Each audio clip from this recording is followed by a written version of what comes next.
झारखंड में नक्सलवाद के खिलाफ कार्रवाई तेज है, लेकिन एक बयान विधानसभा के बजट सत्र के दौरान सदन के अंदर एक माननीय ने ऐसा दिया जिसकी चर्चा पूरे झारखंड में हो रही है। साफ तौर पर विधायक जयराम महतो ने सदन में कहा कि जब नक्सली थे तो इलाके में ब्लॉक में कर्मी और बीडीओ साहब के साथ दरोगा थर थर कांपते थे। उनकी हिम्मत नहीं थी कि वह किसी से रिश्वत ले ले। लेकिन अब क्या हाल है, यह ब्लॉक और थाने की तस्वीर हर दिन हर कोई देखता है। गरीब, दलित, आदिवासी, शोषित पर पुलिस की दमनकारी कार्रवाई देखने को मिलती है। घूसखोरी चरम पर है। ब्लॉक में बिना पैसे के कोई काम नहीं होता।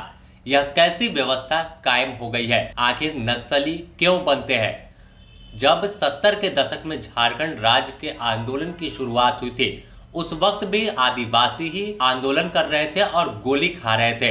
और आज भी जंगल में जो नक्सली है वो भी आदिवासी है। झारखंड सरकार की वेबसाइट पर जिन 72 नक्सलियों पर इनाम है, उनमें अधिकतर आदिवासी मूलवासी है। ऐसे में सवाल इनका यह है कि साफ तौर पर जिस तरह से पुलिस घुसखोरी बढ़ी है, जिस तरह से ब्लॉक में भ्रष्टाचार का खेल जारी है, तो आखिर कोई रास्ता बचता है गरीब के पास, तो वो बचता है नक्सलवाद का।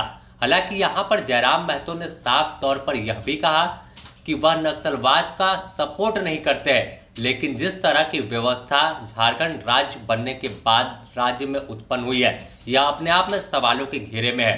पहले नक्सली जमीन कब्जा करते थे और बाद में गरीबों में बांट देते थे, और आज अधिकारी गरीबों की जमीन दमन के दम पर अत्याचार कर कब्जा करते हैं। तो आखिर आदिवासी कहां जाएगा? आपको वो बयान पूरा सुनाते कि क्यों इतना आक्रामक हुए थे और क्यों नक्सलवाद को लेकर इतनी बड़ी बात जयराम महतो ने कह दिया था। सदन के सरकार के एक वरिष्ठ विधायक ने नक्सलियों पर बात किया था और मैं सहमत भी हूं। इसमें पूर्व की सरकार और वर्तमान की सरकार दोनों का योगदान है कि आज नक्सली गतिविधियां इस राज्य में कम हुई है।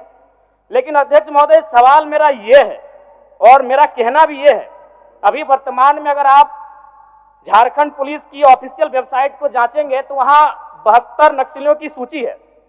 अगर आप उनके नामों को पढ़ेंगे अध्यक्ष महोदय, मैं 2-3 नाम पढ़ ही देता हूं।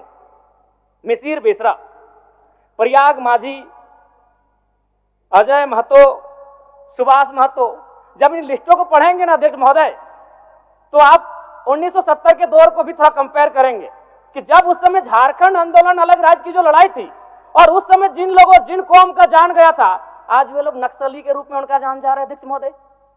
72 में हमको लगता है कि 50 आदिवासी नक्सली है अध्यक्ष महोदय।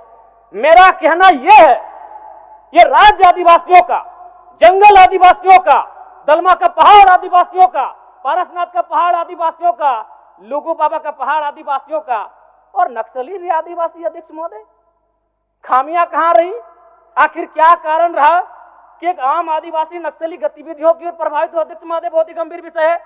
मैं उस पर प्रकाश डालते हुए, मैं आज से लगभग 18 साल पहले इस देश के एक सम्मानित अखबार हिंदुस्तान में एक पत्रिका छपी थी, 17 तारीख दूसरा महीना 2007। उसका शीर्षक था अध्यक्ष महोदय, माओवादियों ने बांटी हजारों एकड़ जमीन। अध्यक्ष महोदय, मैं पारसनाथ की तराई से आता हूं।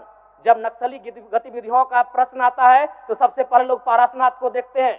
आज गांव में लोग क्या कहते हैं मालूम है अध्यक्ष महोदय, कि 1990-95 में, मैं पुनः कहूंगा, मैं नक्सलियों का समर्थन नहीं करता हूं, उन्हें असंवैधानिक मानता हूं, उन पे कार्रवाई होनी चाहिए, लेकिन मैं गांव से आता हूं और गांव की बात कहता हूं। गांव के लोग क्या कहते हैं मालूम है, कि जब नक्सलियों का वर्चस्व था, बीडीओ का हैसियत नहीं था 1 रुपए घूस लेने का, सीओ का औकात नहीं था 1 रुपए घूस लेने का, थाना प्रभारी थर थर कांपते थे। यानी आम व्यक्ति आज भी अगर गोलियां खा रहे हैं नक्सल के नाम पर, तो कारण आपका सिस्टम फेल है अध्यक्ष महोदय, इसको स्वीकारिए और नहीं तो पढ़िए झारखंड सरकार, झारखंड राज्य की गृह कार्य आपदा विभाग की रिपोर्ट, जिसमें इसके अलावा अगर देखें तो विधानसभा की कार्यवाही में जब भाग लेने पाकी विधायक शशि भूषण मेहता भी पहुंचे थे, तो पुलिस पर एक बड़ा और गंभीर आरोप लगाया था।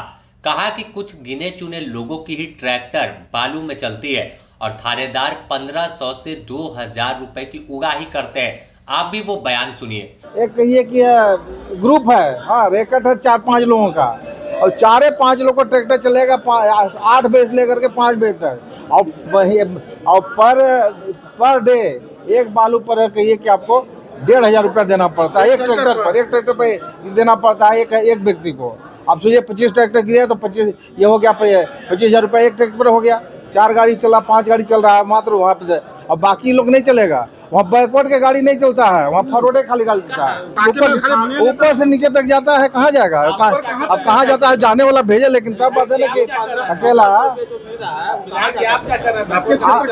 नहीं इसलिए तो बोले बोलने जा रहा है, बोले हैं कि ये गाड़ी ऐसे चलेगा तो सबको चलाओ, और नहीं तो ये है ना गाड़ी बालू को फ्री करो। अब बालू के फ्री कर करके एक व्यक्ति 2 व्यक्ति को कहिए कि ऐसो उनको ऐसो ये अपना ये मत करिए, बढ़ावा मत दीजिए, और नहीं तो फिर ऐसो सबको न पाइएगा। हम बोल के आए हैं। तो पुलिस किस तरह से झारखंड में काम कर रही है यह बताने को काफी है कि हर दिन गिरफ्तारियां एसीबी कर रही है, और हर दिन ब्लॉक से लेकर अंचल से लेकर अन्य सरकारी कर्मचारी से घूसखोर अधिकारी एसीबी के हत्थे चढ़ रहे हैं। तो इनका सवाल भी वाजिब है, लेकिन जिस तरह से राज्य के डीजीपी ने साफ सख्त आदेश दिया है कि जो भ्रष्टाचारी है, जो कामचोर है और जो आरोपी है, उन पर सख्त कार्रवाई पुलिस विभाग की ओर से की जाएगी, तो उसका अक्षरशः पालन करते हुए एसीबी सक्रिय हुई। तो वहीं विभाग अगर बात कर ले, पुलिस विभाग भी सक्रिय है, अपने ही अधिकारियों को चिन्हित कर कार्रवाई करने में लगा है। लेकिन सवाल अब भी खड़ा होता है कि आखिर कब तक थाना और ब्लॉक घूसखोरी का अड्डा बना रहेगा।